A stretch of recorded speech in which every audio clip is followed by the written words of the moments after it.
You're listening to Mike and Scott read a poem. This is episode 24, Sonnet 42. Mike, Sonnet 42 is the end of a trilogy in Shakespeare's stories in the sonnet. What's your favorite third part of a trilogy you've ever seen? Back to the Future 3. My favorite third part? I've actually never seen Back to the Future 1, so Back to the Future 2 is my Back to the Future 1. Therefore, the third part is Back to the Future The Ride, which was at Universal Studios. That is my favorite third part of a trilogy I've ever seen. You're about to hear episode 24, Sonnet 42.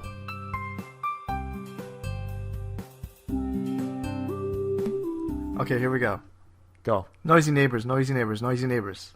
Yep, first time. I did it, but it took me, it used up a lot of my attention. Okay, you had to think about it. All right, so then not as a tongue twister to stump you, but as a vocal warm-up. You got to practice that n sound in your nose before you do any public speaking. You got to warm up every sound that you're going to make. And one way to do it, that's what to do your P's, you say the Peter Piper, picked a peck of pickled peppers, you do that, and then you're like, okay, I got to do something with N. How about noisy neighbors? This is how those vocal warm-ups are created, through people coming up with them on podcasts. And then public speakers listening to those podcasts. What are they called? Well, I mean, I know the term tongue twister, but there's got to be a different term for vocal warm-ups. Yeah. Oh, vocal warm-ups. That's probably it. Okay. Yes. Do you think there's like a one-word term though? Like I got to do my Sprite licks today. Well, I think if a newscaster were to say to you, "I'm going to go do my warm-ups," you would know what kind of warm-ups those are. Like, when an athlete says, "I'm going to do my warm-ups," it really depends. Are you a baseball player? Because then you're going to go hit a ball off the tee or, run around the bases or just play catch. But if you're a basketball player, you're going to practice your layups and your free throws and just your jump shots. So I already have to adjust for what sport you're playing. So why can't I just adjust for whatever you're doing? If you're a lumberjack and you got to go warm up, is that something that lumberjacks do you think? No, yeah, absolutely. So lumberjack, the immediate image I got in my head is he's at a dinner, like a picnic table type dinner setting, breakfast setting. Okay. Puts his pancakes down and his fork and knife down for his pancakes. Okay. And then he swings his axe a few times to do a warm up. How far away is he from the table at this point? Well, he put the fork and knife down, stood up, walked about 3 feet. 3 feet? To the tree that's right next to the table. Okay, second question. Is there anybody else at the breakfast table? Is his family there, or is he out there alone? He's out there alone, but there's a bird at the end of the table. Okay, but I was just... So he eats his breakfast when he gets to work. Yeah. And then he sets up a picnic table next to the tree he's going to cut down. He really goes all out for himself. He doesn't just bring a sack lunch and eat it while leaning up against the tree. He sets a picnic table with a tablecloth and a centerpiece, and there's a basket. And he does it all slow and methodically, like he's Dexter. Puts out a plate of olive oil and vinegar, dips some bread in it. Wait, he's eating breakfast. Olive oil I'm sorry. And vinegar for breakfast. No, listen. He does this 3 meals a day. If he eats dinner there, sometimes he puts in overtime and he has to eat dinner at work. Other times he gets to go home. All right. I feel very good that lumberjack is out there, really enjoying his lunch breaks, his meal breaks. Okay, let's come up with this schedule. He starts up work. He's got to start early. Yeah. Let's say he starts at 6. 6 sounds like a lumberjack time. Okay. Yeah. So he goes in, and a lumberjack has to set stuff up before he just starts chopping tree down, right? Doesn't he? Does he have anything to set up? Probably a sawhorse or something. What does he need a sawhorse for? I don't know, so that he could do some woodworking afterwards. Quickly whittles the picnic table out of the fallen logs from yesterday. Wow, that's just not a good use of the tree. Just every tree that he goes to chop down, some of that wood is set aside to set up a table right next to where the tree used to be. It's the cost of doing business. That's a lot of tables out there. He's supposed to be also clearing land for a football stadium. So these tables are just going to be in the way. And it's like he's fine with that. He knows that he's going to have to take the tables down at some point. Or maybe they'll integrate him into the football stadium somehow. Yeah. There'll be box seats. They'll just put glass around it. Wouldn't it be cool if box seats at a stadium were like a glass elevator that kind of just floated over the field? Like you could, but like higher than like a baseball is going to hit you, so it's got to be pretty high. But you could just, it's almost like a blimp, and you just, move your, it's kind of like a little helicopter. Yeah, that'd be awesome, actually. I could imagine there just being like a track that goes up and then over the field and then down on the other side. And maybe all of the boxes kind of are on a train. Kind of like the People Mover. Yeah, I want to experience a sporting event from the People Mover. Oh, yeah. Yeah, that would be amazing. It like goes through the field. It's encased in plastic or whatever. It's some tough material that it's easy to see through, but it's like nobody can get out of the People Mover and onto the field. It's just there's constantly right around the field people just getting really close to the action. You know how in the NFL now they've got that camera that's on a zip line across the top of the field? Yeah, you get to zip line with it? Yeah, so the People Mover takes you to the line so that you can zip line over the field. And there's just like one of those big pits at the end of the whatever it's called, the field goal, behind the field goal. And so people are just ziplining in and landing there? Yeah, onto those pits like when the pole vaulters, what they land in. That's what you imagine zipliners landing in? Yeah. Are they supposed to just land on dirt like in action movies? No, I think that it gets to a point where it doesn't maybe go to another like platform or just the ground. It's just you slow yourself down enough. You just get really slow before you put your... I've never ziplined before. Have you? No. But I do imagine that there's like 1,000 safety precautions that they take unless you're like in the middle of Machu Picchu or something. Yeah, actually, I do know. First of all, there was a South Park episode about this, and just about how boring ziplining is. That's the South Park episode. And then I also have a friend who went ziplining, and the guide was struck by lightning. What? In the middle, but he was okay. But was he like a Superman about it? Like he got hit by lightning and he's laughing. Here's what he said. No, he was super mad. He said something to the effect of, "I'm tired of this," as if it had happened before. And then he said, "I quit," and he quit his job in the middle. I believe I'm pretty sure I'm not making up that. Wait, you're for real? I thought you were totally kidding. No, I'm not kidding. This will be for next week's trivia. I will track down the person that told me that story, and I will ask for a closer, make sure that I'm getting the story right. Anyway, so the guide, wanted to, said he's quitting, but the thing is, where they were it's like a zipline course. Mm. It's like you have to go from station to station. So they couldn't just. Or why don't they just make one huge zip line, man? Well, here's the transfer. No, it's like down. It was in the jungle somewhere. I think that's another part that we will look up. So they couldn't just all say, "All right, this is terrifying. We all want to go home." The only way to get home is to zip line. And he's like, is he like charred? I imagine he's charred with like his hair sticking up and a little bit of smoke coming off. Well, I don't think it's a Looney Tunes cartoon. Well, he got struck by lightning. Yes, but I think I don't know. He was okay, so it was the minor kind of getting. Not that I could try to minimize how awful it is to get struck by lightning. I like how he's just like, "I'm too old for this." Yes. I can't take any more of these lightning strikes. Yeah. That's the last one. I told him that's the last one.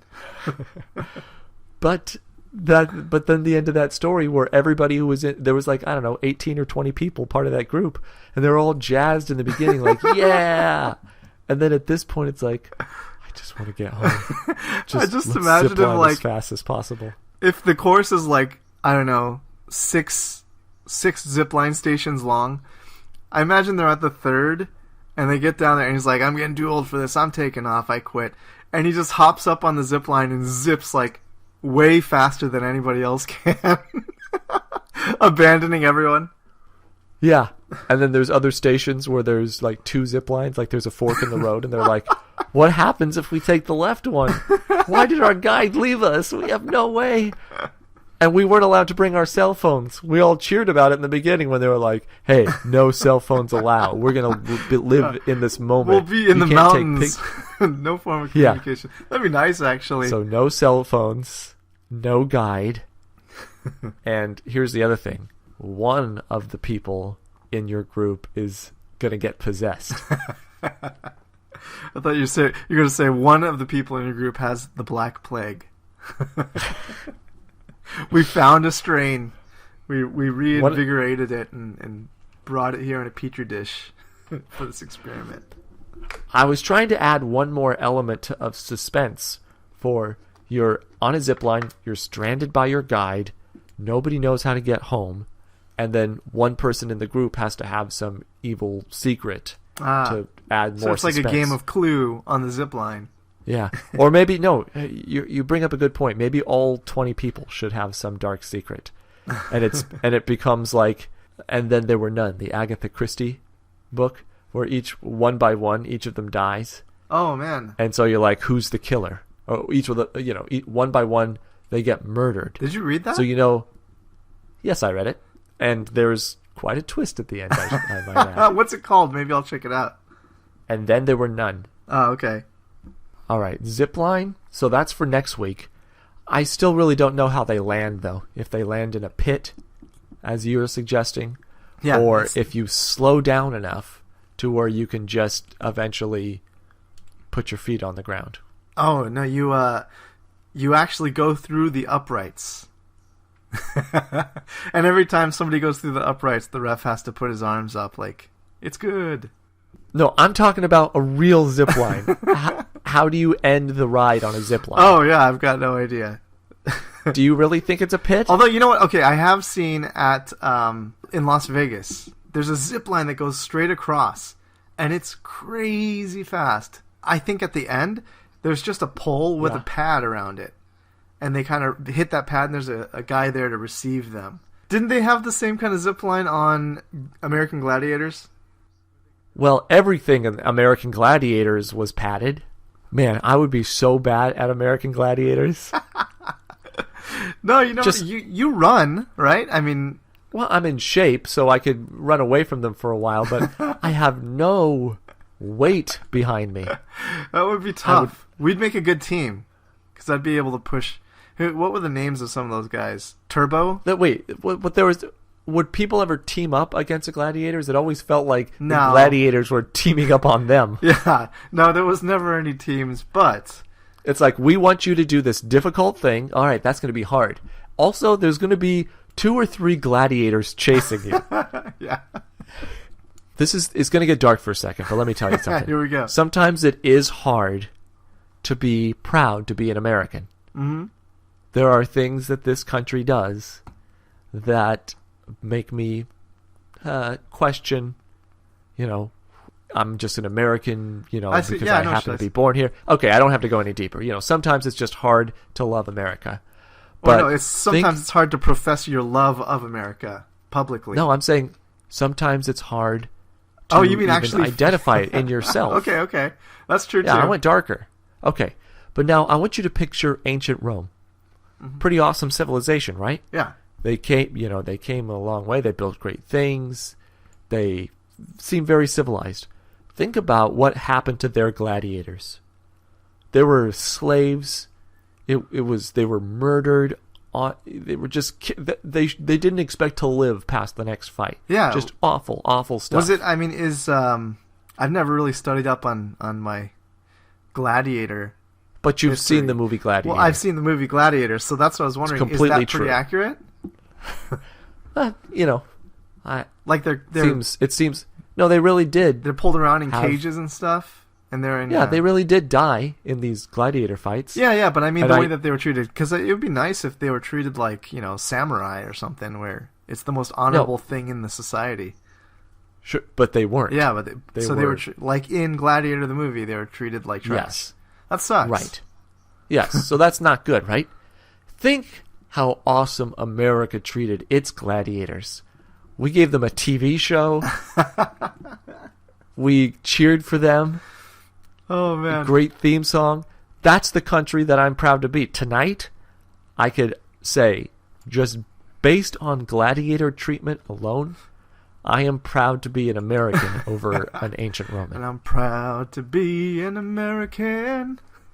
It's great. What a great use of gladiators. Yep. Terrific. All right. So we have a great number thing for you here today. What a Ready? wonderful number. Wonderful number, because guess what? It's episode 24, Sonnet 42. Yeah. You see that? That's the crowd. How cheering. the 2, 4, and 4, 2. It's the mirror image. Okay. It's also the Jackie Robinson sonnet. So Wait, after we read, what was the other sonnet that we had where we named it after somebody? Do you remember? well, there was one that we were calling the Woody Allen sonnet, but I kind of took that back. Okay, no, but there was one that had the number of some sort of an athlete. Oh, was it Michael Jordan? Magic Johnson. What's Magic Johnson. What's he? Exactly 10. Maybe I said it for sonnet 23. I don't remember. But I definitely said the Magic Johnson sonnet for 42. for 32. Which was 10 sonnets ago. Today we're on 42. Yeah, every 10 sonnets it's got to be named after some player.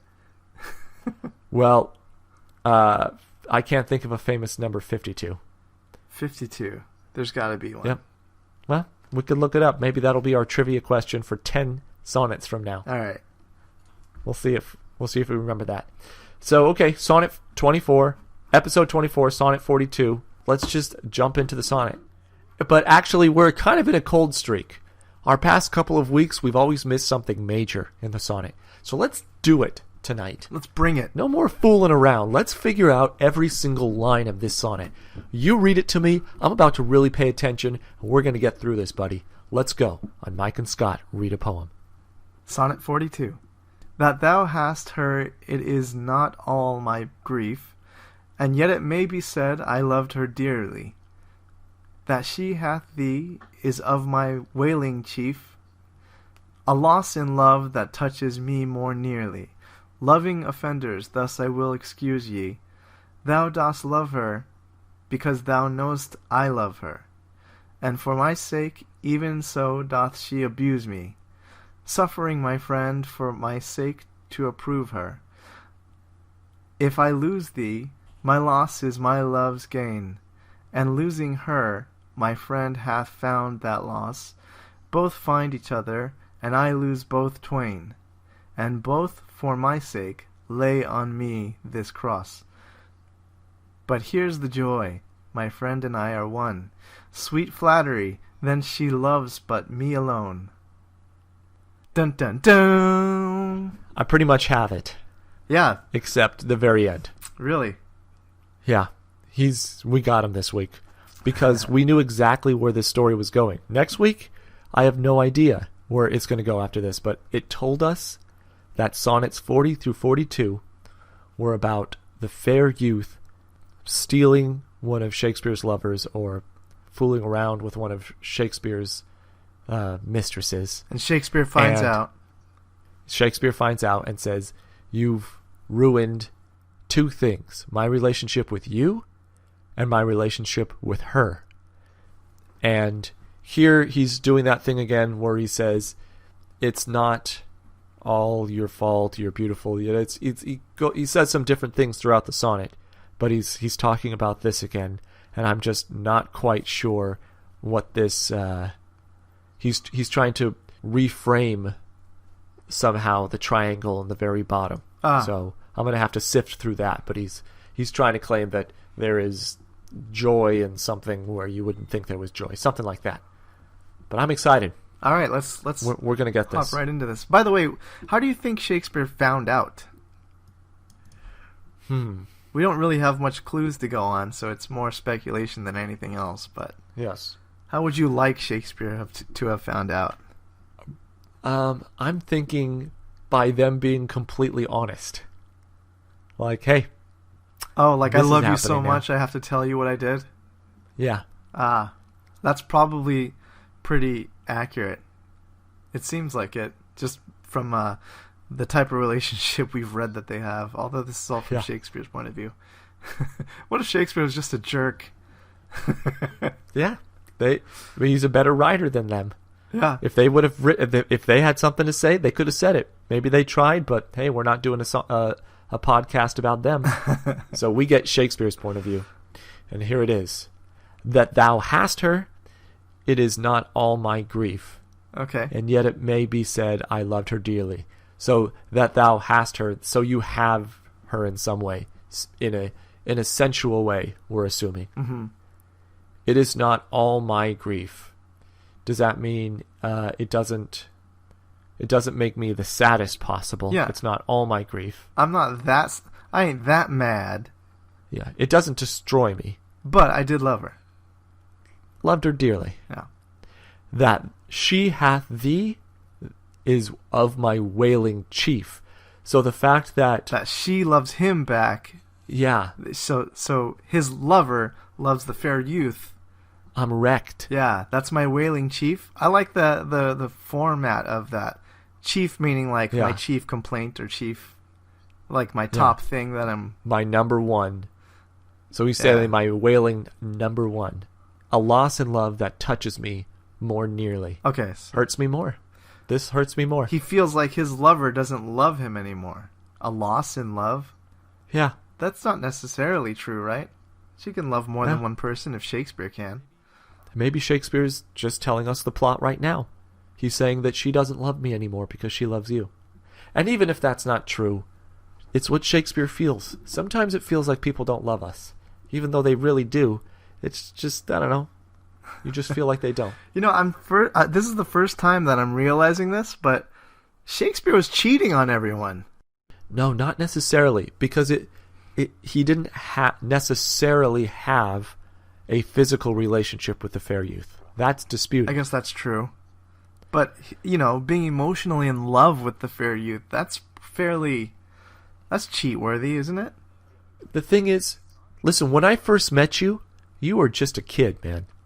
You were this young, budding guy when we met.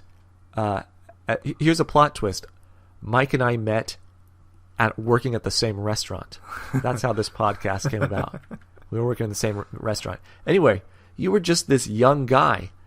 And I really, really liked you, and I really admired you, and I was just really excited to be your friend. Now, if you had stolen my mistress at the time, I'd be saying to you, you know what? It's not even that I lost her. No, wait. It's not even... Wait, what's he saying here? He said that it's not that you took her. Yeah, it's not that you took her, really. It's that now that she loves you, it ruins things between you and me. And that's what's making me so mad, because I really liked you, man. And now look what you've done. Mm. So he's just saying that I've lost a lot of love by you doing this. I'm all out of love. I'm so lost without you. I know you were right. Who's that? Air Supply? Believing for so is long. Yeah, that's Air Supply. Okay. All right. I'm sure Dave Peterson is very happy that I got that one. Or Paul Schaefer would be.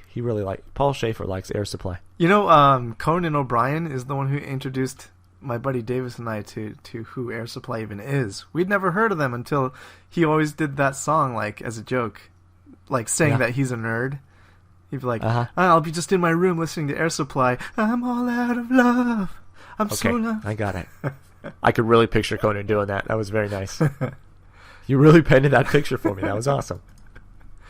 All right, let's do this. So, a loss in love that touches me more nearly. That loss in love you feel is the loss between him and the fair youth. Yes. Okay. I agree. Loving offenders, thus I will excuse ye. Thou dost love her, because thou knowest I love her. You trust what I say. You value my opinion. So when I say she's worth it, you think, wow, I'm going to go pursue this woman. She's worth it. So I will excuse you because of this. And because they're actually in love, right? I'm not sure. Loving offenders, thus I will excuse ye. But I don't know if they're in love or if they're just in the process of being loving offenders. Okay.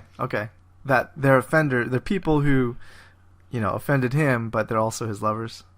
Yes, well, I'm just saying that it doesn't necessarily mean that the fair youth and the mistress are deeply, deeply in love and are going to be married. Yeah, you're right. That's true.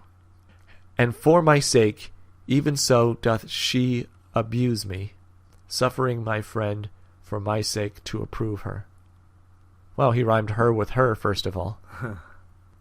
And for my sake, and it's for my sake that she is abusing me maybe by being in love with you, suffering my friend for my sake to approve her. That's, for some reason I'm confused in those two lines. Is that suffering my friend? Is that like putting up with making love to my friend for my sake to approve her because she thinks that I would approve of this because she knows that I'm so into you? I'm so lost in all these pronouns. I thought that I was going to get through this one, but yes, you're right, the pronouns. So, and for my sake, even so doth she abuse me. So, for my sake. She abuses me to do good things. What? For my own sake? Yeah, when you're doing something for somebody's sake, you're doing something like in their favor. Yeah, to help them. Yes. So she's helping me. She's hurting me for my own good. Okay, so she's hurting me to help me. Yes. Sometimes you have to hurt to help. Suffering it's my like, friend for my sake to approve her. Is he saying that she is sleeping with my fair youth just to get my approval, you think? Yes, possibly. Huh. That's weird, isn't it? Suffering my friend. If there was a comma there, I'd be like, suffering my friend for my sake to approve her. Yeah. But there's no What's comma. suffering my friend for my sake to approve her? Anyway, if I lose thee, my loss is my love's gain. So if I lose you, my mistress is going to gain you. Mm-hmm. And losing her, my friend hath found that loss. So if I lose my mistress, you, my friend, are going to have her. This he's calling him friend here. This might take away that idea that he had a sexual relationship with this guy, but no, maybe he is just calling him friend. A lot of the earlier stuff kind of hinted at, a strong platonic sexual relationship. A platonic sexual relationship. Sorry, a platonic like non-sexual relationship. Okay. But the idea of love without sex, like you can absolutely love somebody or something. Yes, it was more than friendship. He did say he used the L word. Both find each other, and I lose both twain. So you two are together, and then now it's not even a triangle anymore. It's just a line segment between the two of you. Line segment. And yeah, the two connecting lines are gone. Yeah. And those two connecting lines, those were my arms that I wanted to hold you both with. And both for my sake lay on me this cross. And you're both doing this in some way. You think that it's for my sake. He's saying it is for my sake.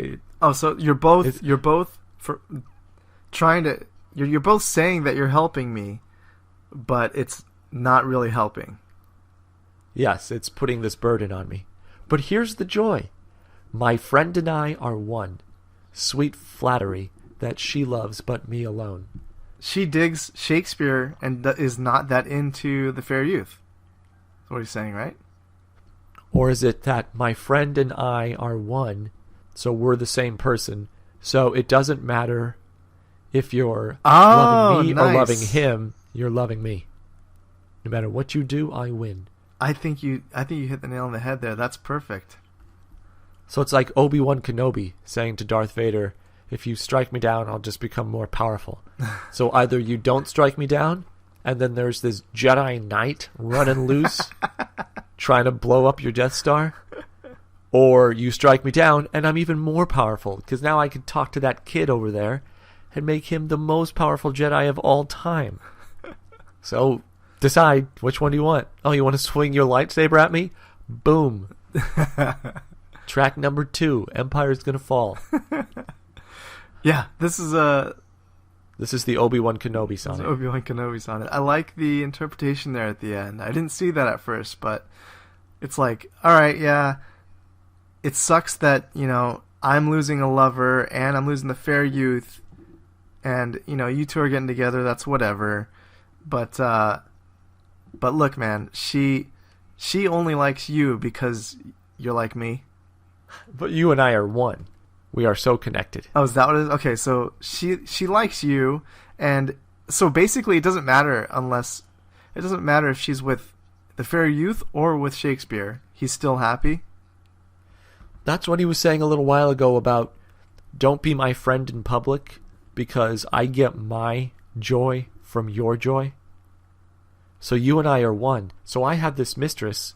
Now she's with you. But because she's with you, in a way, she's still with me. Nice. I'm totally satisfied with that. I think we may have hit a grand slam here. Okay, so this is a good baseball analogy because we've never had this one before. And we've Sonnet 42. It's it's what? It's the Jackie Robinson sonnet. Oh, yeah, Jackie Robinson sonnet. All right, so maybe it should be stealing home. I think you just stole home. Okay. But that would imply that you barely got there, right? No, it would mean that I got a triple on the play before, and then I just took a big lead off of third base, and as the pitcher goes into his delivery, I just take off for home, and I slide and I touch home before the pitch is able to come to the catcher and he's able to apply the tag. Yeah, but I feel like that implies you took a huge risk. Oh, there's no risk involved here. Like you take a huge risk and you barely make it. So we'll do what you said. So grand slam. So let's say, but what's the grading scale? If we miss a couple of things, is it going to be a 3-run home run, or is it going to be like caught at the warning track? Yeah, it'll be all those. Okay, so we'll decide what it is. When we come back on Mike and Scott Read a Poem.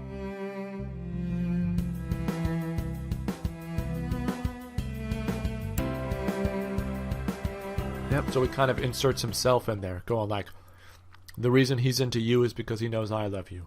And the reason that she's into him is because she knows that I love him. They're both together just because they know they're two objects of my affection, and that's why they're together. Ah, I see. That's a complex psychological web that Shakespeare spun for himself. So we're back on Mike and Scott Read a Poem. That's what we're dealing with. Shakespeare's web of psychology to deal with the fact that the man that he's closest to and the woman that he fancies got together. Yeah, it's a lot easier to see this psychological aspect of basically Shakespeare inserting himself in their whole relationship. It's easier when you understand that the joy that he's proclaiming at the end in the couplet is really a hollow exaltation of, he doesn't really mean it. Yeah, when you're looking at the woman that you fancy and that woman is in somebody's arms, you can console yourself by saying, but he and I are one, so it's really like I have you. You could say that to yourself, but it's not nearly as good as actually having somebody in your arms. Yeah, so he's really, Shakespeare's really down here. He's pretty sad. And the way that, I guess on Wikipedia kind of tells us is the way that he deals with this loss of two loves is by basically, what would you call it? He gives himself, he is now an agent in the whole thing. He somehow had control of the whole thing. He let it happen. He almost caused it to happen. Yeah. He did cause it to happen. What do I expect? I am this great person that is so capable of loving so deeply that these people are going to love me and then they're going to find each other and love each other. Of course I was bound to lose you both. I am just one big ball of love helium. Yeah, I wonder if he can... All right, think of Shakespeare writing these sonnets. You think Picturing he's it? being self-deprecating and like kind of tongue-in-cheek about himself being this... What if he really was just that immature? See, that's what I'm wondering, is was he that immature, or was he playing the immature poet? Because he wrote comedies, right? He wrote comedies and tragedies and histories, but he's an emotional guy, I would think. And I think you're supposed to take these sonnets pretty literally as far as the storyline goes, so that means that this actually happened. And Shakespeare really does believe that he's, I guess, still involved in their love somehow. Like, it's possible that they don't even know he exists. They're like, who's this guy? Wait, that guy thought I was his mistress? The guy who sits in the corner with the quill pen all day? Yeah, and just stares at me. One time he came up and almost said something to me, but then he just ran back to his desk and started writing again. That guy thought he was in a love triangle with me? What a terrible image of Shakespeare.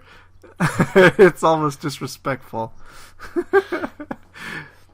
Although, no, you don't have to be a social genius to be a literary genius. Yeah, you could be pretty weird. Maybe Shakespeare really didn't know how to deal with this situation in any other way than to somehow make himself master over it. But maybe we all do that in a way. Do you ever do that? The mistakes that you've made in your past, do you somehow find a way to maybe you found the mistake that you made so that it wasn't just all chance and bad luck? You're like, that's what I could have done differently. Oh, yeah. I've done that. Or you blame it on something that you may have done earlier as karma coming back to bite you.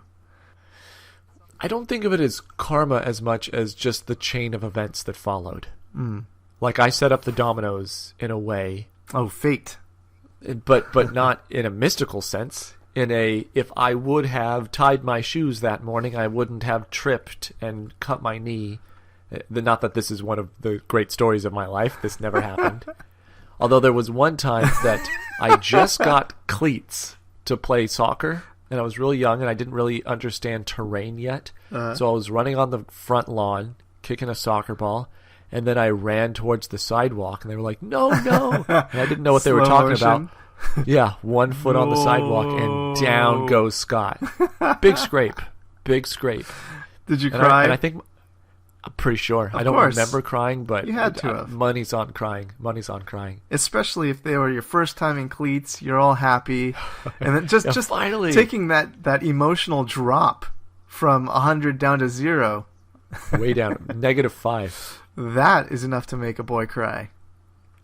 Yeah, just the emotional drop alone, not the pain. When my mom said, "Are you okay?" I was like, "The knee's fine, but the emotions, they sag, mother. My emotions are sagging." Was there anything else that we needed to add to our conclusion? Yeah, we needed to add a statement of Grand Slam. It was. Yeah. 3 Total runners Grand on. Slam. Can you announce this as if you were Howard Cosell? Wrong sport, but he'd still do well. No. Can't do it. Because actually, remember, we once declared on this show that when you're doing an imitation, you have to do it in your own voice. So, okay, I will do it as Howard Cosell. That's from way back in the archives. I remember that. So, ready? This is Howard Cosell for Time Warner Sports Channel that nobody gets except the people with Time Warner. But no AT&T Uverse watchers tonight. Wait, why? Is Howard Cosell is specific to AT&T? No, well, Howard Cosell is not currently employed or living even. Okay. The Dodgers made a deal with Time Warner Cable, and Time Warner Cable paid them all this money. So now they have the exclusive rights to all Dodger games. So if you have Verizon or AT&T, you can't see the Dodger games. Are you serious, man? That just seems so... That's the problem with these huge monopolizing corporations that can can feel like they can own airwaves. Like, that sucks. Yeah, sometimes it makes me really dislike America. But then I remember our gladiators, and I feel so much better. All right, so it was a grand slam. 3 runners on. We hit a home run. Oh, to announce it as Howard Cosell. Yeah, I just did it. Good job. All right, and it's a grand slam. There was 3 runners on. It was a home run. I mean, you get my point. The guy hit a home run. What else do you want me to say? My station manager's over here, like saying, "Say more, say more." What do you want me to say? He's giving me the ball. He's giving you that hand sign of expanding. So that's Howard Cosell announcing announcing a grand slam, and that's what we just hit. Sonnet 42 is a grand slam. What else do you want me to say? They made an analysis. It was great. That was Howard Cosell announcing our show. in Scott's voice. Yeah, well, I was the one doing the Howard Cosell. Let me hear your Howard Cosell. Go ahead. They did an analysis. They hit it out of the park. It's a grand slam. Yeah, that's a great Howard Cosell because it's your own voice. We're just supposed to summon up their energy. All right, so when we come back, we're going to tell you a little bit more about zipline landing zones. We're going to try to do that anyway. What do you want? Is there anything you want to look up about lumberjacks? We got to look up a number 52 sports star. Okay. 52 sports star. Maybe there'll be a list to choose from. Yeah, for our 52nd We'll look episode. up 3 American gladiator names for you. Gladiator. And then, if you want as a bonus, I'll tell you what was in the Lumberjack Slam, because I used to work at Denny's, so I know what was in the Lumberjack Slam. Okay, so you're not going to look it up. You're just going to pull it out of memory? I could tell you right now, but I'm not going to. I'm going to make you wait. Oh, the suspense. Yeah. So we'll have those answers on the other side of the break on Mike and Scott Read a Poem.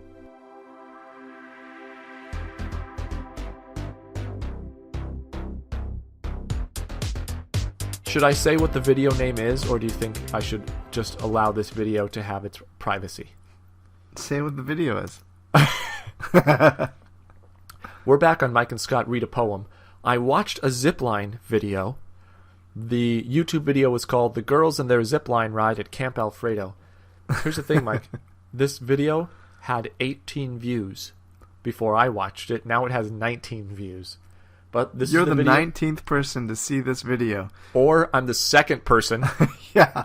The first 18 were him and his family and his gathered friends. around. He's had 18 dinner parties since that video was posted. And at all 18 of them, he shows the video once. If somebody was in the bathroom, you missed it. You're possibly the first stranger to ever have seen this video. Yeah. The And only here's the guy other thing. who doesn't know this guy. One of the people that saw this video gave it a thumbs down. All right, they may not have all been friends, unless it's a friend who secretly hates him. Yeah, just awful. If I was signed in, I would have given it a thumbs up, but I'm not signed in to YouTube right now. Anyway, it's actually here's the other reason I would give it thumbs up. It's exactly the thing I wanted to see. I wanted to see what it looked like when you stopped ziplining. The girl's coming in, and it's a pretty nice video too. It's just shot on a phone, I'm assuming. But she's really far away in the beginning, and then she gets closer and closer, and at the very end, she's coming at you really fast. It was a perfect ziplining video. I don't know who on earth would give it a thumbs down. She came in hot, though? She was coming fast, but when she sees the platform, it's just like a wooden platform. I don't know if she has brakes or if the zipline breaks for. I'm assuming it would brake for you, because what if you pass out and you can't pull the brake? Anyway, I didn't read about it. I just watched this video. Somehow, I think there's probably some sort of gravity calculation going on there. Not a calculation, but they utilize gravity in some way to slow you down. Yeah, but people weigh such different things. Yeah, but if it at the end the zip line kind of goes up a little bit. Oh yeah, the slack is maybe a couple feet in front of the end. Yeah, whatever. I don't exactly know how the braking system works because I didn't read about it. However, what I imagine to be so is so that then you're just completely stopped. You're just dangling there, and so you could just reach your feet down and touch the ground, and you don't have to worry about landing in a pit of sand or anything like that. Ah, okay. And then there are here in this video, there are these 2 strong guys that come and they take you out of the harness. and it seems like a very safe procedure. I'm sure there are ziplining accidents in the world, but from this video that I watched, which is clearly a thumbs-up video, it seemed like a safe operation. The little girl was wearing a helmet. Everybody seemed to be doing their job quite well. All right. I'm going to give this guy a thumbs down now. So would you like to give us 3, and only 3, American Gladiators? All right, I'll give 3, but then I got a comment about some of the other gladiators. Gladiators that I remember when I was reading the list of names, there's been a lot actually. Nitro, Thunder, and Turbo. Turbo, I remember kind of being my favorite gladiator for some reason. Those are familiar names. Yeah, right? So, what I realized though is in the debut season, there's like 10 gladiators. I don't think I remember half of these names. Like Gold? Oh, you just gave a 4th, Mike. You broke the solemn oath. Because That's why I warned you. You tricked me. No, I was actually on my guard. I was expecting that the whole time. I was ready to throw my challenge flag. Because don't forget, from now on, because I knew that you wanted to list more gladiators, but I promised 3 before the break. And we never lie on Mike and Scott Read a Poem. Hey, I never promised anything. So what I said you could do is have 1 gladiator per episode for the rest of the show. I don't think that... Okay, there might be enough gladiators for us to keep this going for a while. You could either recycle it until you get to 154, or you just stop doing that when you run out of gladiators. But then we'll have angry listeners, man. Everyone's gonna be like, "Where's the gladiator this week?" All right, you can give 2 more. I know that you want to give 2 more. Oh, another name that I have I don't remember. Let me know if you remember this person. Gold. That's the one that you just said. Oh, did I just say Gold? I'm looking at a list here. The other one was Sunny. Nope, never heard of that. Don't remember a Sunny. Nope. Famous athletes that have worn the number 52. Ray Lewis was the NFL representative. Coming in for the NBA is Buck Williams. Never heard of him. Coming in for the NHL, Adam Foote. And you said you had never heard of him. Nope. Right? Yeah, I don't know who Adam Foote is at all. And then the Major League Baseball player representative was CC Sabathia. That's a quality number 52 sonnet. So the CC Sabathia sonnet's coming up in 10 episodes. Good. I'm glad that your instinct was to go that way too, because I wanted to do CC Sabathia. It's a sport that I like more. It's, he's great. So, did you have more American Gladiators you wanted to list? Yeah. They'll be coming around. We'll be listening them.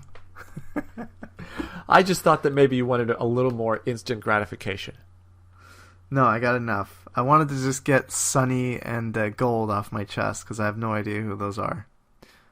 I understand if you wanted to leave this podcast and go join an American Gladiators podcast. I mean, I totally get that because, you know how much I like listening to American Gladiator podcasts and how enamored I am of those particular podcasts. You know that I'm just into it. So that's why you were into it. And I know that they had you on the show because they respect me and what I do so much. So that's why they were after you. So now you're on Mike and Sean watch an episode of American Gladiators.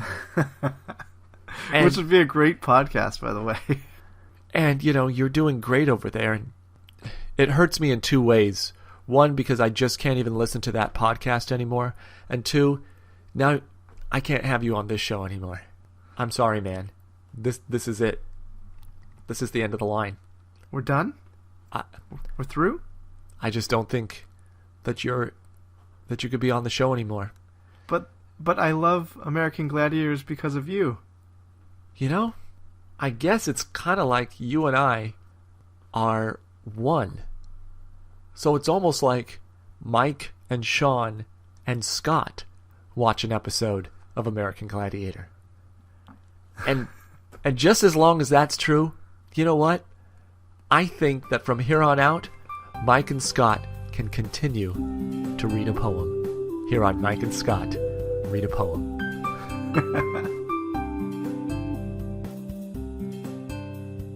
Hey, I never told you what was in the Lumberjack's lamb.